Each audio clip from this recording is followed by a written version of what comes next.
please speak about comedian Jess Hilarious, who has been receiving a lot of backlash for her comments, where she stated, I'm not quoting directly, but the gist is that trans women are not biologically the same as women.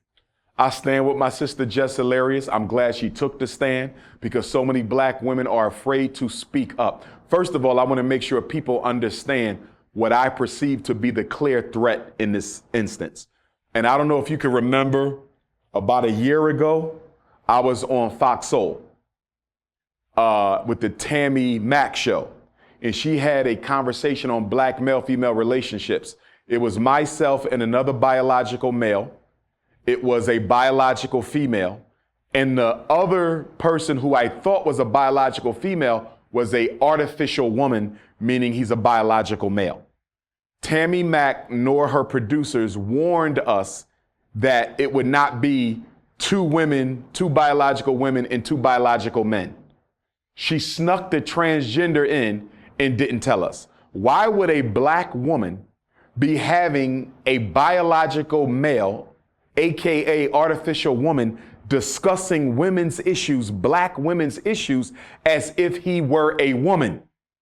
I said then that black women better stand up and speak out against this, because the American white power structure is engineering a situation where the natural voice of the biological black woman will be permanently silenced and replaced with artificial women, biological men, who will be standing in and speaking as if they're real black women. And the threat in this is the fact that what really matters to black women will never be discussed in the public forum, because the government can control the narrative of the black woman by using these biological men disguised as women.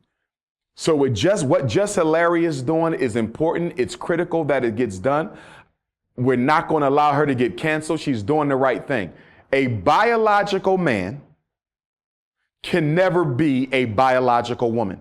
He will never get a menses. His breasts will never develop milk. He will never carry a child. Last time I checked, women have an XX chromosome. Men have an XY, if I'm not mistaken. It doesn't matter how much sexual reassignment surgery you get.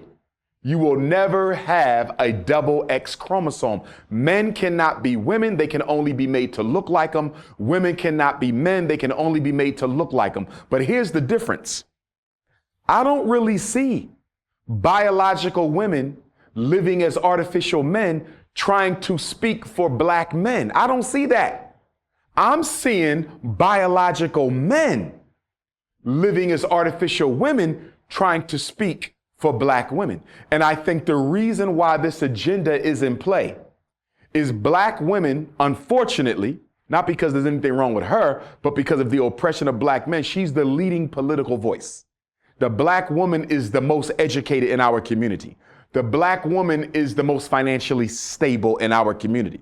So from the perspective of the white power structure, the way that they're seeing, we've already neutralized black men as much as we can for now. We now got to work on these black women who are becoming increasingly more militant and politically conscious. They see the woke black woman as a threat now. They used her to subdue the man. Now we got to subdue her. So what we're going to do is use these artificial women, these biological men disguised as black women, and we're going to let them be the mouthpiece so we can control the narrative. I hope sisters recognize how important what Jess Hilarious is doing. You cannot let the white power structure silence your voice and replace you with biological men disguised as women. The last point I want to say on this issue with Jess Hilarious as it relates to the racist agenda to replace the authentic biological black woman's voice with an artificial biological man's voice disguised as a black woman.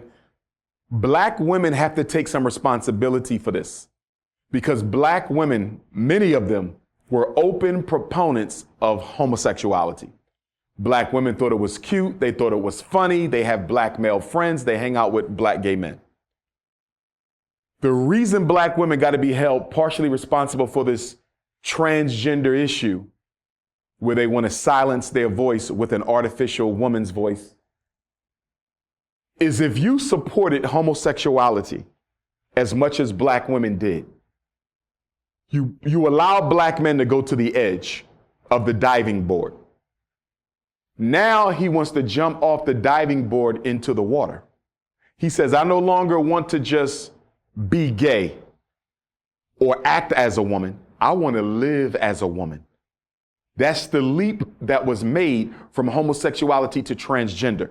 So although I'm standing in solidarity with my black queens, I need them to understand y'all helped give birth to this biological man reborn as artificial black woman phenomena that the government is now going to try to use to silence your voice. Black women helped encourage this move. They didn't know it would lead to this, but I need them to see how not looking long enough or being visionary enough, looking at the long-term consequences of the stuff that we support, you actually provided the momentum for the transition from homosexual to artificial woman. I think the reason a lot of black women were comfortable with black gay males is, number one, they accepted them. The black gay male was able to understand them in a way that they wish the heterosexual black male would. Black women have a need to be accepted and honored by black men. For women who could not get that from a heterosexual, they substituted it socially for the homosexual. In other words, a black woman wants a close relationship with her father. She can't find a black man to have that type of intimacy with, not sexually, but psychologically. But the gay black male can do that for her. The black woman needs a man to talk her issues through. She can't talk about the rape with her dad. He don't understand. She can't talk about the molestation with her brother or her uncle. She can do it with the gay black man. So I believe the gay black man for the black woman became a substitute upon which she could thrust a lot of her internal issues that she never felt comfortable with enough discussing with heterosexual male. And it's not the fact that he's gay. It's the fact that he can take her perspective better because he's trying to be her. You see it with the childhood transgender movement, these young children. And of course, in California, sexual reassignment surgery is totally legal. You have children out here, Dwayne Wade's son and others, getting sexual surgery to reinvent themselves in the opposite sex before they're even old enough to responsibly make that kind of a permanent decision for themselves. And we as black people are overlooking the fact that this childhood transgender movement, which was refueled by President Barack Obama while he was in office, is nothing other than a form of genocide and extermination. When a boy decides to get sexual reassignment surgery to become an artificial woman, he castrates himself. They remove his testicles from his scrotum. This is no different than the white man hanging the black man in Reconstruction America. We are now voluntarily castrating ourselves. When they take your testicles out of your scrotum, they can't put them back.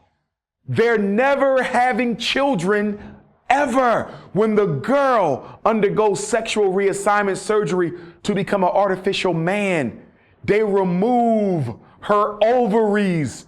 She's never ovulating again. She's never getting pregnant. Why are we as black people allowing our children to make permanent decisions about their ability to reproduce? This is not just a decision about whether you want to be a girl or whether you want to be a boy. No, this is a decision about your capacity to reproduce yourself when you become an adult. Once they reassign you, they castrate and sterilize you. Reproduction is over. And black people, so caught up in the LGBT crusade, are not seeing the fact that this is not about LGBTQ. This is about the genocide of African people disguised as childhood transgender. And then there's another point.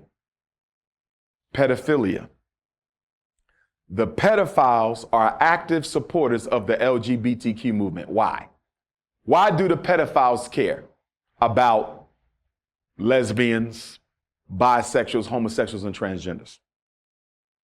If I am a pedophile, I don't want to go to jail. I'm a celebrity, I'm famous. Ritualistic sex is what we do with kids. It's part of our demonic culture. I want pedophilia to become normal.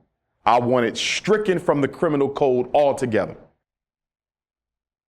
I'm going to push LGBTQ because if a child is old enough to decide that they want to live their life as the opposite gender, if a child is old enough to decide, I want permanent sexual reassignment surgery, if a child is old enough to decide, I never want to have children, take my testicles, take my ovaries.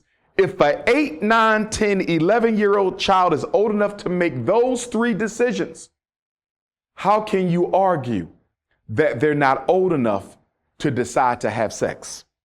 The argument of the pedophile is going to be backed up by this LGBT crusade against our children, because in their sick minds, they are rationalizing the argument before the courts.